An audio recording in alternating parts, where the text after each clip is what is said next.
All right, I am actually really excited for this because today I will be answering your questions. I'll be sharing some behind the scenes secrets and really pulling back the curtain on how things go around here at LVX Supply. So please bear with me while I kind of get my YouTube sea legs, and let's just dive right into it. All right, hello. If we haven't met yet, I'm Rachel. I design and make all of our leather and wearable products for LVX Supply. My partner Michael handles all of our impact gear, woodworking, and metal fabrication.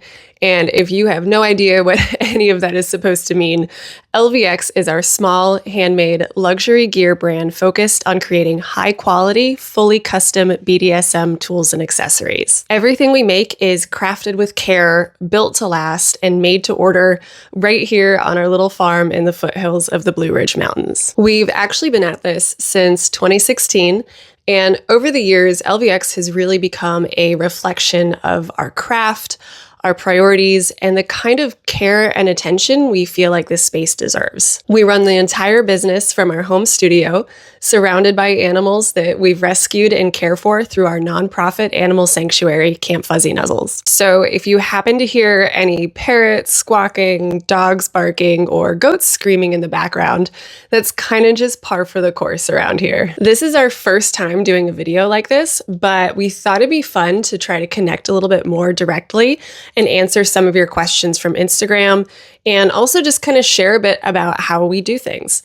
So I had put up an Ask Us Anything prompt on our Instagram stories, and today I'll be answering some of your responses. And if you're not already following us there, you can find us over at LVX Supply on Instagram. We'd love to have you there for future Q&As and updates. All right, let's do it.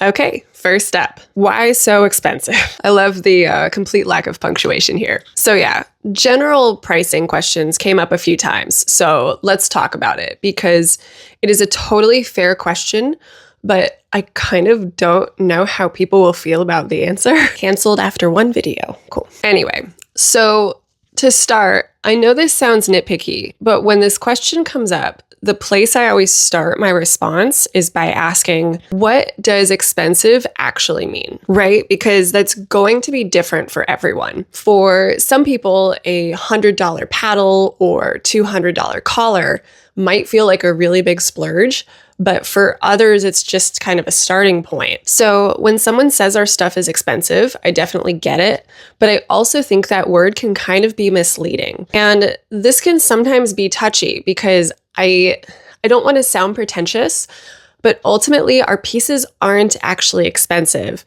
They're priced proportionately to their value. And when something is labeled as expensive, it can kind of create this implication of like a discrepancy between the price tag and the actual value of what you're getting. So we have spent literal years dialing in a pricing model that reflects the materials we use, the time it takes to make each piece by hand, the customization options we offer, and the cost of running a small business responsibly. And we do that while also still trying to keep everything as accessible as we possibly can. You know, we don't carry any stock. Every item is made to order from scratch.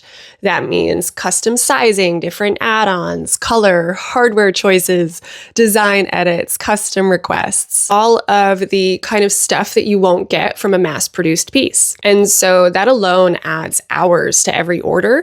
And it also means that we can't buy like pre-cut or pre-sized materials or blanks that would like cut any corners and save some time there. And we go into a lot more detail on our website about the specific materials we use, but the short version is that we work with high quality, long-lasting materials like full grain leather, solid cast hardware, responsibly sourced woods and metals. And we design everything to both perform well and hold up over time. Whether it's a cane, a collar, a harness, we take a lot of care with every step of the process and make sure nothing leaves here without passing a hands-on quality check. And there's no like big team of people doing that. Michael and I wear all of the hats. So yeah, we know we can't always hit the exact intersection of every person's budget and wish list, but we do price our products with our customers in mind always. And it's an ongoing conversation that we're having constantly. And ultimately, we hope people see that what they're getting from us isn't just another mass-produced product. You know, it's something created with a lot of intention by people who really love what they do. And at the end of the day, our goal is to make luxury pieces, not just in look, but in functionality. Next question. Okay, how often do you run sales and when is the next one? Asking for a friend. So this is actually a really good question to sort of piggyback off of the last one, because the honest answer is that we rarely run sales. And that's all really for the same reasons we just talked about. So we really try to price our work as fairly as we can from the start, based on real time, real materials, and real labor. And that basically means there's not really any like wiggle room left for discounts without cutting into the thing that actually lets us keep doing this. That all said, we have done it. They do exist. It has happened. Usually it's tied to something fun like a new product launch, or if we want to test and see kind of how a new material or design might perform, or even just as a little thank you to our community. But the long and short of it is that I do not know when we'll run a sale again. But if you're really, really holding out for one, the best way to catch them is to sign up for our email list. That is going to be where we always announce them first, if and when they do happen. And when we do run them, they're usually quite short, like 24 to 48 hours. So if you do sign up for the mailing list, make sure to keep an eye out for those so you don't end up missing them. Okay, on to the next one. Do you both work on every piece together? How do you decide who does what part? So we don't typically work on every single piece together, but everything we make does come from shared design conversations and product planning. That said, as far as the actual making goes, even early on, we really kind of settled into our own lanes in terms of what we're best at. So I handle all of the sewing, wearables, and leather goods.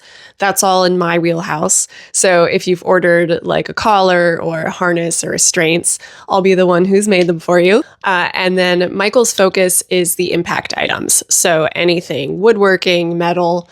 So if you've seen any of our paddles, canes, floggers, furniture out in the wild, that's all him. That said, there are a few crossover projects, especially for the items that include wood and metal together, like our wooden stocks, for example. And in those cases, we usually just tag team it based on who's handling what material in order of construction. So at this point, it's a pretty natural flow. But no, we're not just both hammering on the same piece at the same time. But most everything does have a shared conceptual element, if that makes sense. Okay, next up.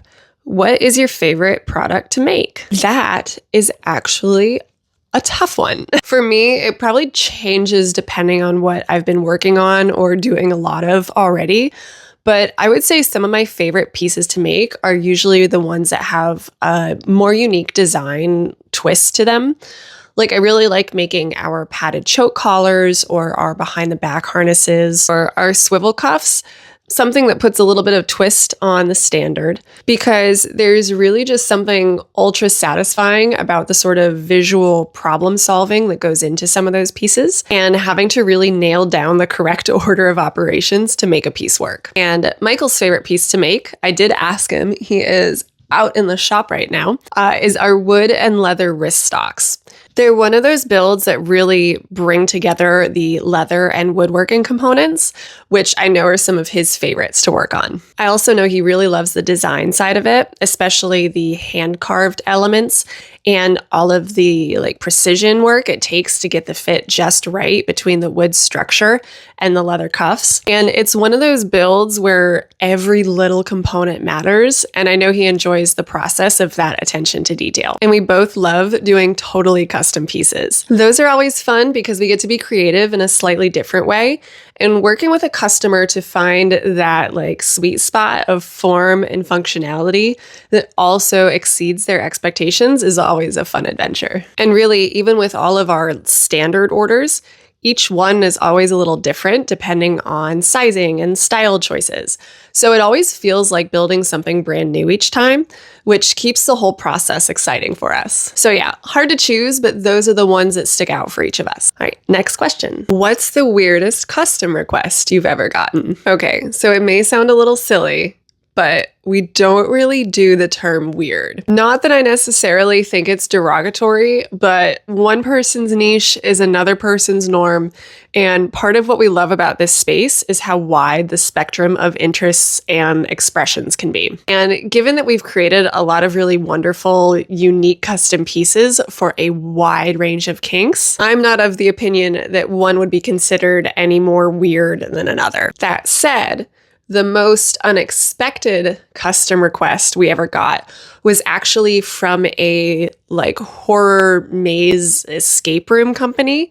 They commissioned us to build this intense torture-inspired sensory deprivation box that literally locked in over your head and had an inflatable bladder system inside, so it could inflate and deflate to create a sense of pressure and to muffle sound. And we got to have a lot of fun with it and go all in on painting it and decorating it to make it look super creepy and kind of gory and intimidating. So that was fun. Not really on brand for us, but we had a really great time making it. And it was definitely one of the stranger outliers from what we usually make.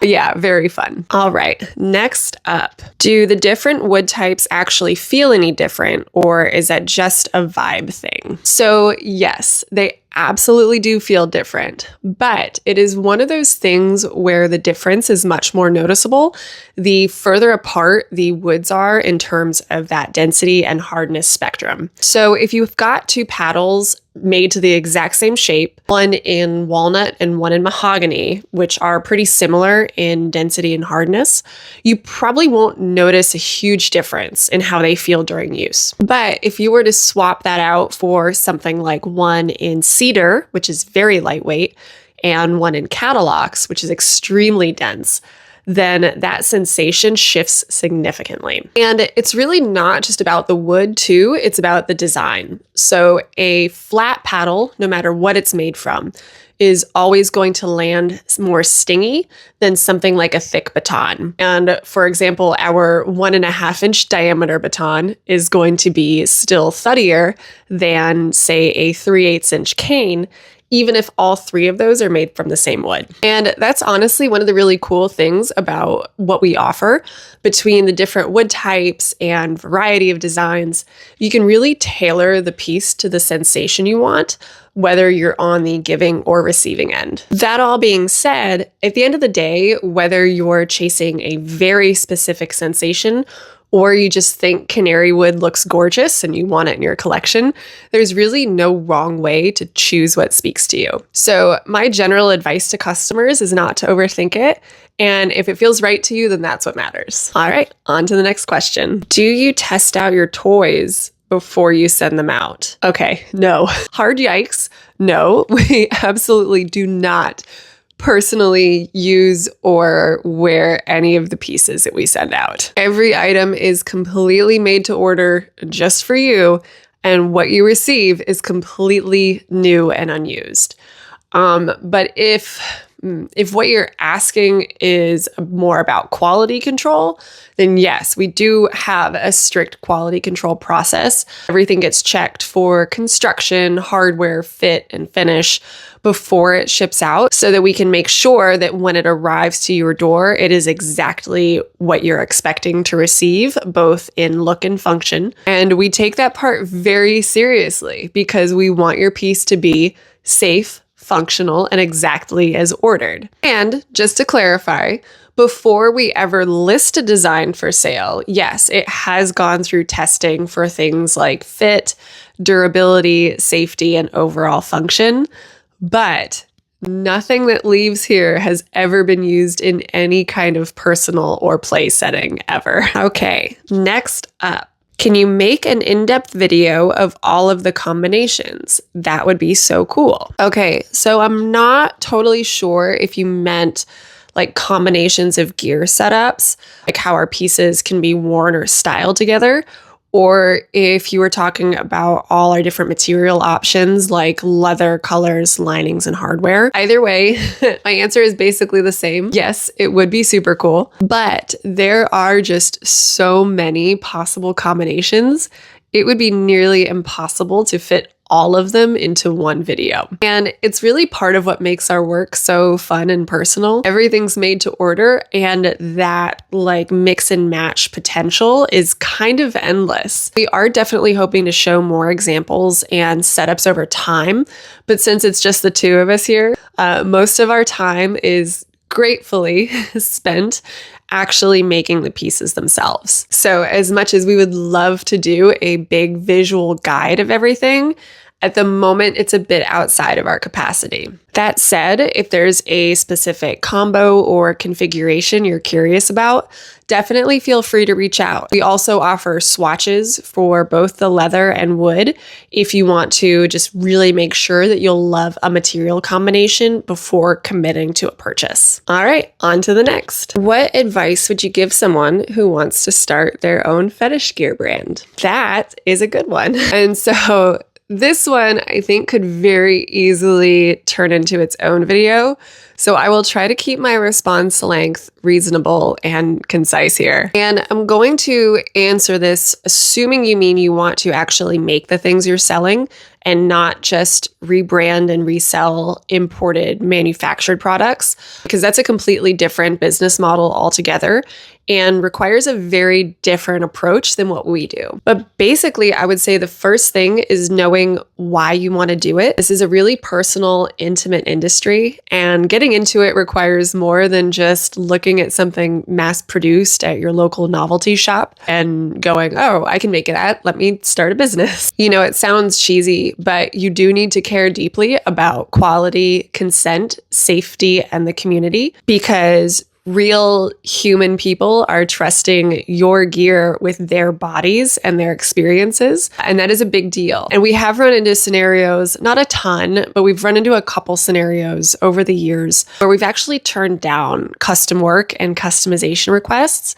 because the request posed too big of a potential safety issue that we were just not comfortable or willing to expose even a consenting participant to. So it's really important to take those kinds of things into consideration. And then from a business standpoint, expect it to be a lot more than just making things. You'll be doing customer service, material sourcing, web design and marketing, photography, problem solving, tech problem solving, and managing a bunch of different moving parts, and then doing all that on the back end while also simultaneously making the actual products on the front end. So you've really got to be prepared to love the process and not just the outcome. Also, bringing it full circle, and I cannot stress this enough, price your work appropriately. A lot of people start out thinking, okay, materials plus labor equals my price, right? Wrong. That only gets you to break even. That is a 0% profit margin, which means you're not paying yourself. You don't have anything left over to restock materials, invest in better tools, or otherwise grow your business. And definitely try not to base your pricing on what you see other people selling for, especially resellers, or if it seems like it's just too good to be true, because you have no idea where they're getting that number, if they're undercharging, outsourcing, cutting corners, or even just completely burning themselves out, which is something I have seen happen quite often. Focus on building something sustainable, not just cheap. And along those same lines, be ready to learn constantly. Learn your materials, invest in your craftsmanship, and be ready to be humbled by that learning process. What you think might be a hit could just flop completely, and the thing you almost didn't bother with listing could become your best seller. You've really got to be willing to listen, adjust, and put yourself in your customer's shoes over and over again. This is not an if you build it, they will come kind of path. It is creative and unpredictable, and it will challenge you in ways that you didn't expect. Again, you are learning constantly, wearing every hat, and trying to design with one brain while problem solving with the other. Michael and I joke sometimes about being stress addicts. So if you're the kind of person who thrives in chaos, 10 out of 10, highly recommend. But truly, if you care about the work and the people you're making it for, it is absolutely an awesome, creative, and incredibly rewarding adventure.